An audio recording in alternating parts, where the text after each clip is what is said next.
Okay, so here we go. It's been many months since I've made a YouTube video. My apologies, I have been crazy busy. Flying has kind of taken over my life and I have just not had the time to do something like this. However, I recently purchased the Mark 7 AutoDrive for my Dillon 750 XL. My goal was to be able to push precision ammo at a much faster rate than hand loading even on a turret press, but inside of a progressive auto press. So I bought the Mark 7 to integrate into the XL750. That's what we're going to kind of dive into. This is not a how-to video. This is to kind of show you what it takes to get precision ammo out of a Dillon 750 coupled with an AutoDrive, what you can expect to have to do if you're really looking for that precision ammo. And when I talk about precision ammo, I'm talking seating depth within 1 or 2 thou and your powder drops within 0.02, which is what I look for on my end when I'm doing precision ammo. So let's dive into it. First of all, again, this is not a how-to. I am not going to go through settings on the Mark 7 and all the things that I had to do there inside the tablet over here. I'll walk you through the setup and how I did it and what it kind of takes to do it. So we'll just start at the top, which is almost completely out of the camera. We've got the case feeder up at the top. That was part of my setup from the beginning.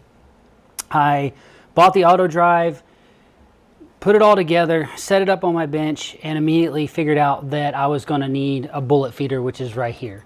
Now, I went with the Dillon Precision bullet feeder for a number of reasons. A, I live right down the road from Midway USA, so it was easy for me to run down, get all the parts I needed to get that going.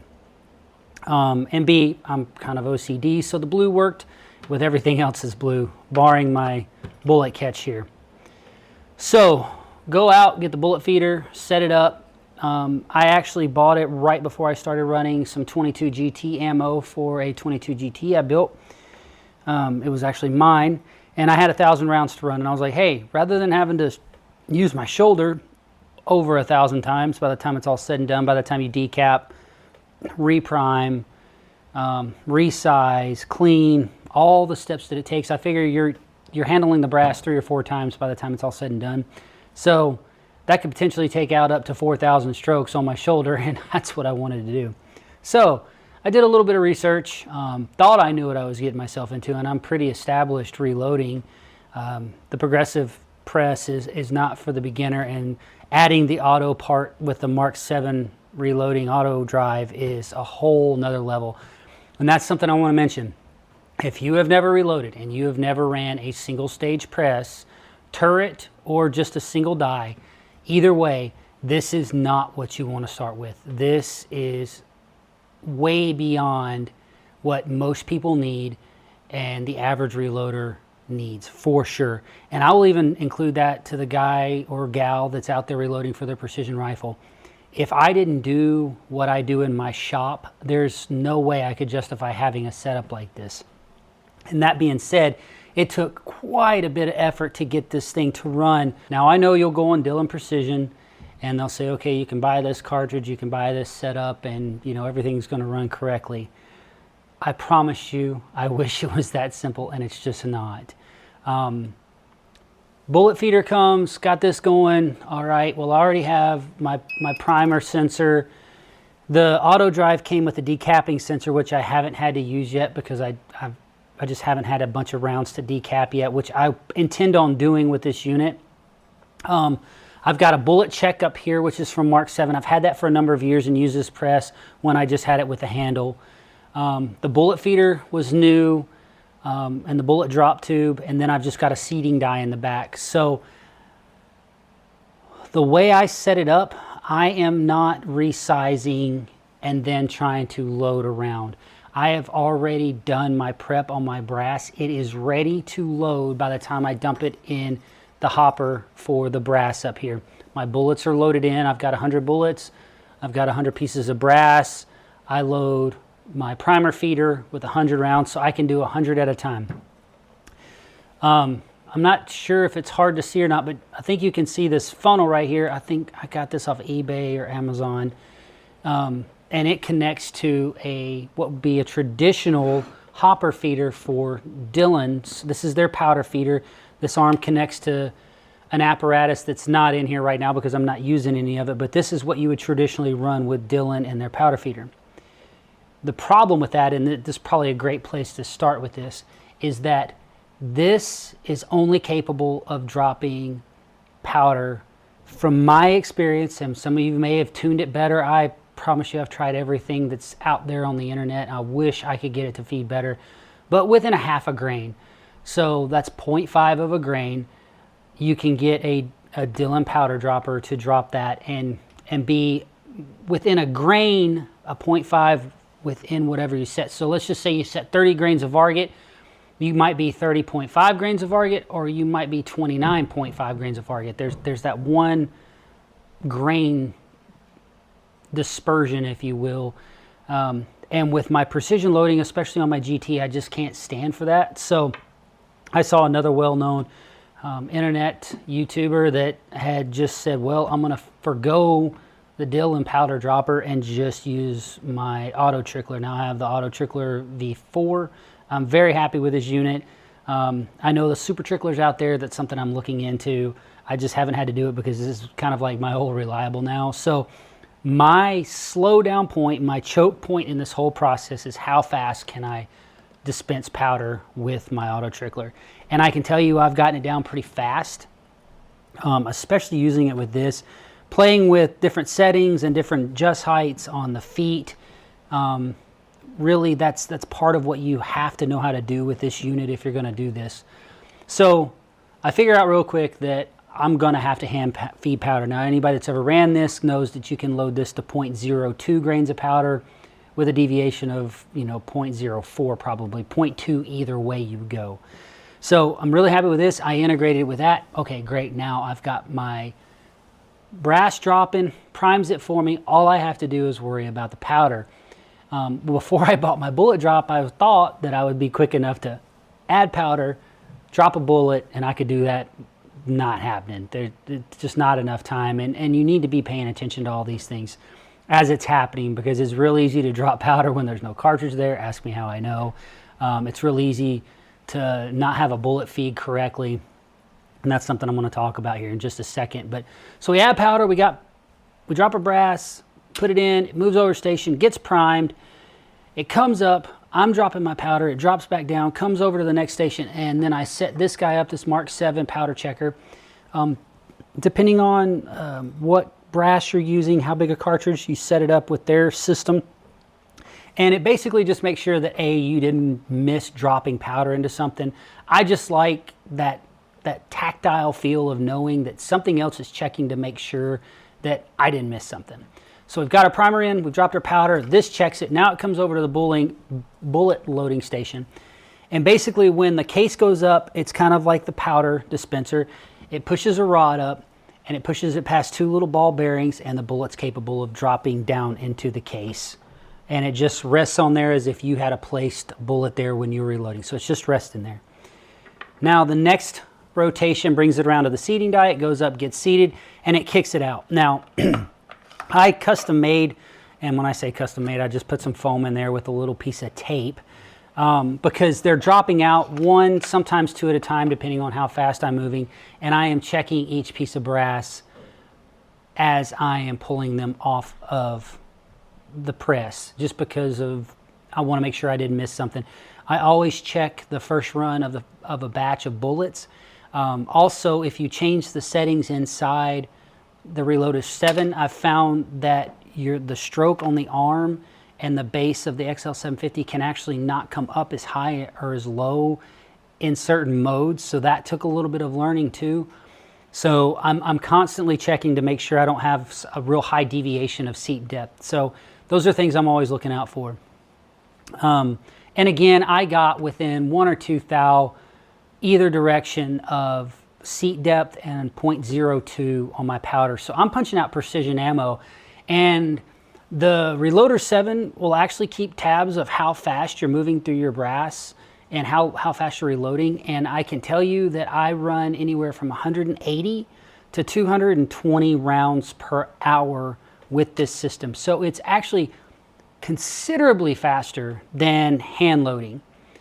That being said, the setup on doing this for the first time on a 6 mil or a 6.5, certainly the 22, because of the longer secant bullets and everything, there is some work that you have to do that it's just not outlined anywhere. And there's some forums and stuff I've dove into, and that's honestly where I figured out what I had to do to make this system work.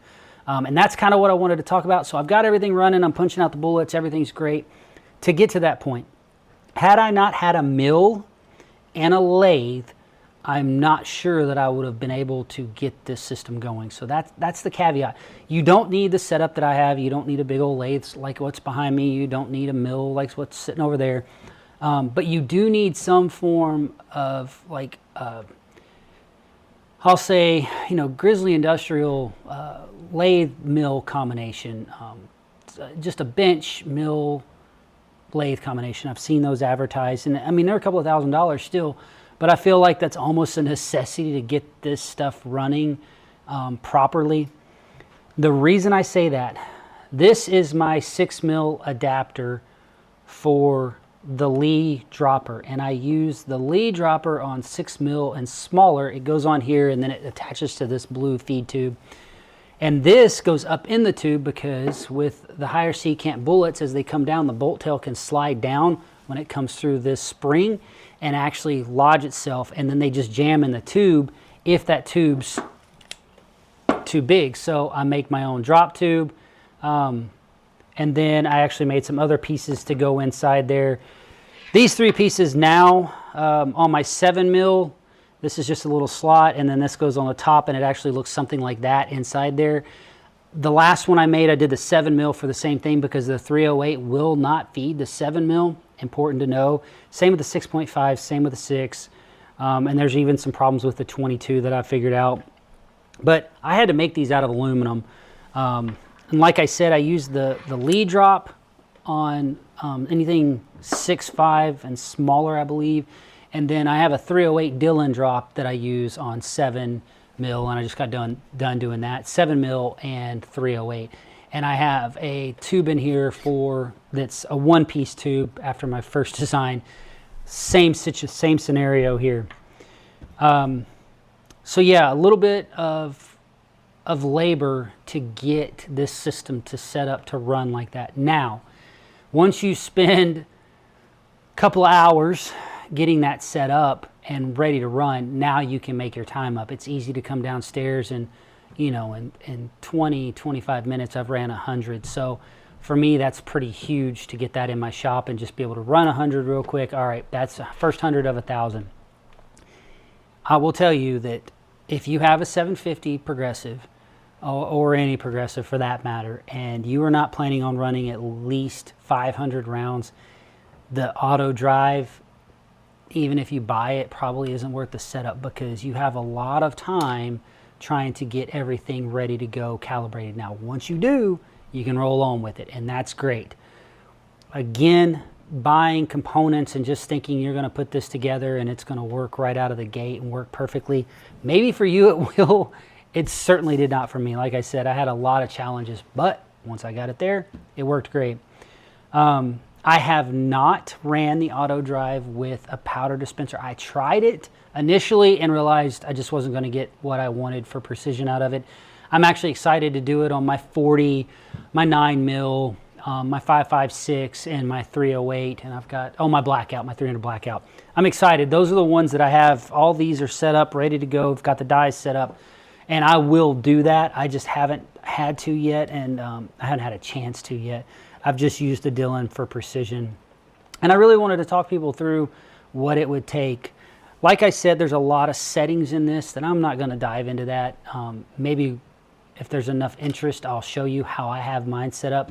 You can top dwell this thing, and that's what I have mine on. I think I have it on 20, meaning that once this plate comes up and I've got a bullet in there being seated, I've got it grabbing a bullet from here, I've got it being checked, it's already got the primer, now it's waiting on for me to powder. I've got that set at 20, so that gives me enough time to take this out, take it over, and dump it in here without spilling any powder.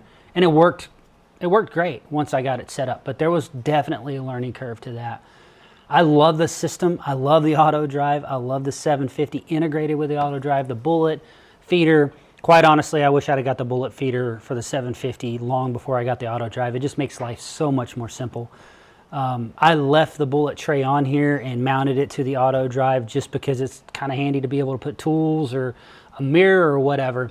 That being said, I did go ahead and buy a mirror, the Dillon mirror, for my hoppers to just be able to visually look underneath.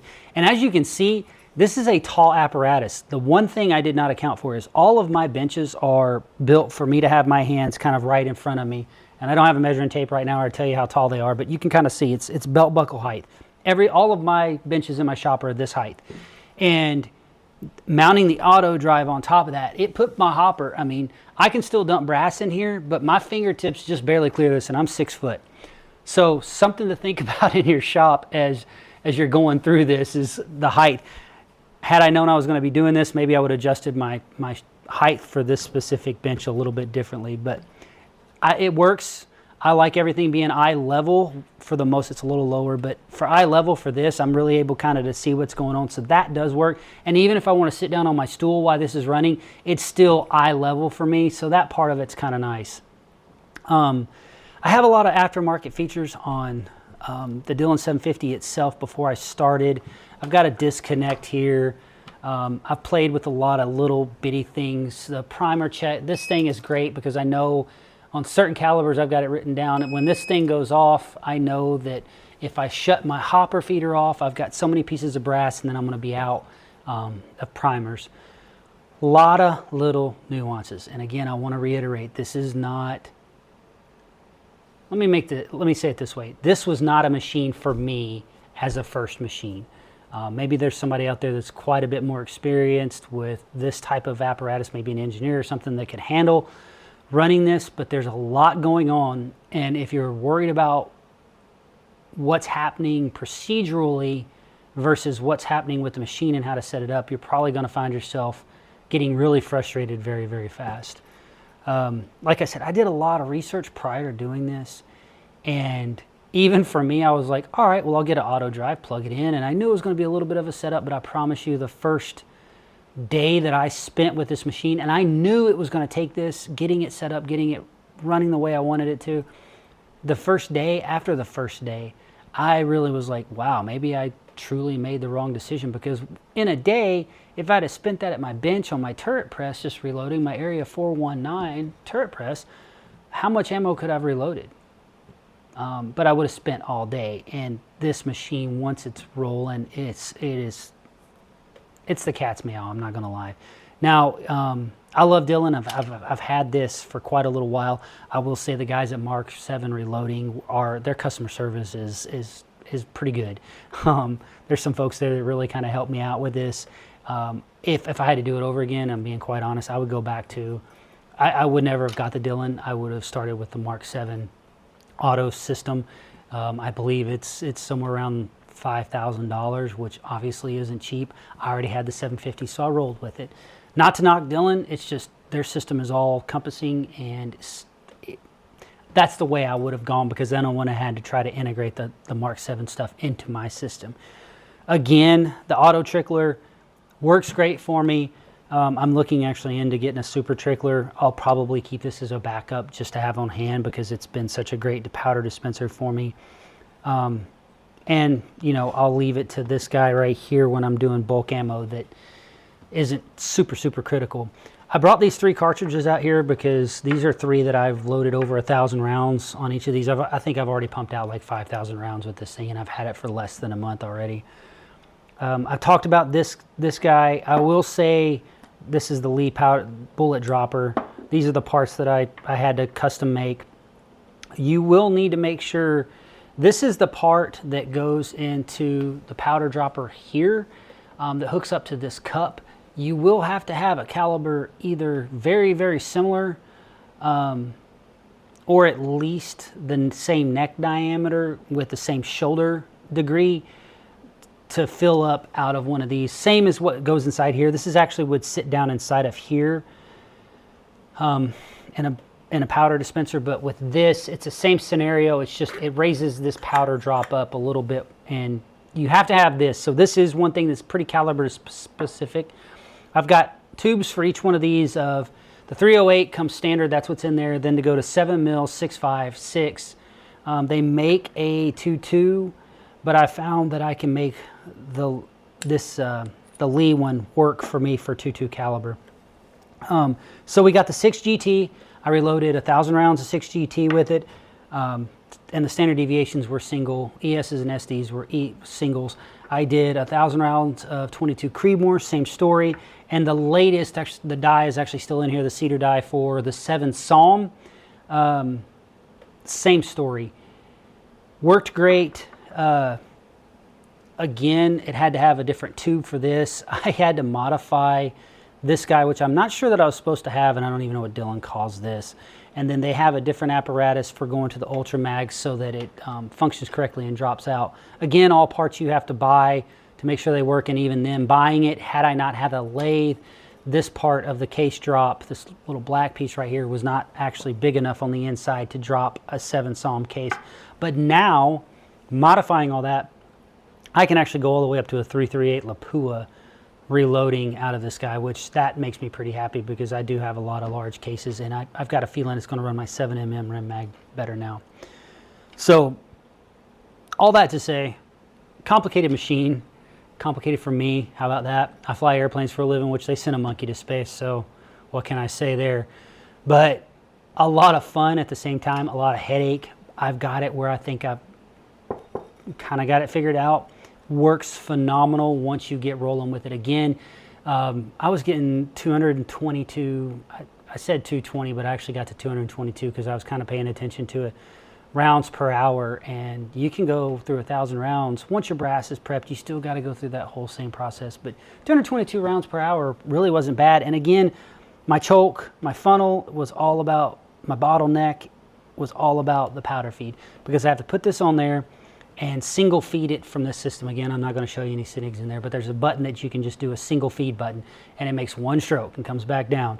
And then I'll wait on my powder, hit one stroke, it goes up, and it's called single feed. And I just did it one at a time, and it really worked great. So overall, super happy with the system. You got to be prepared for some headaches when you're going to do it. And I don't think anybody out there really went through that part of it. But again, at the end of the day, it worked great. And you can hear my little primer tubes. Highly recommend an automatic primer. I've got one over there, and I don't even remember the name of it off the top of my head, but having primers set up, ready to go, again, that speeds up your process when you're going in between. So I'm happy to answer questions about this. I know I wish this video had been out there when I was actually looking at doing this a couple of months ago. So as of like December, nobody had this type of video out there about this. Now, there were some people running it, but understanding what it took to get it to that point, I think there wasn't anything that I saw that hit that mark. So I really kind of wanted to dive back into that. Please ask questions if you have them. I'm always open. I always try to give an honest answer.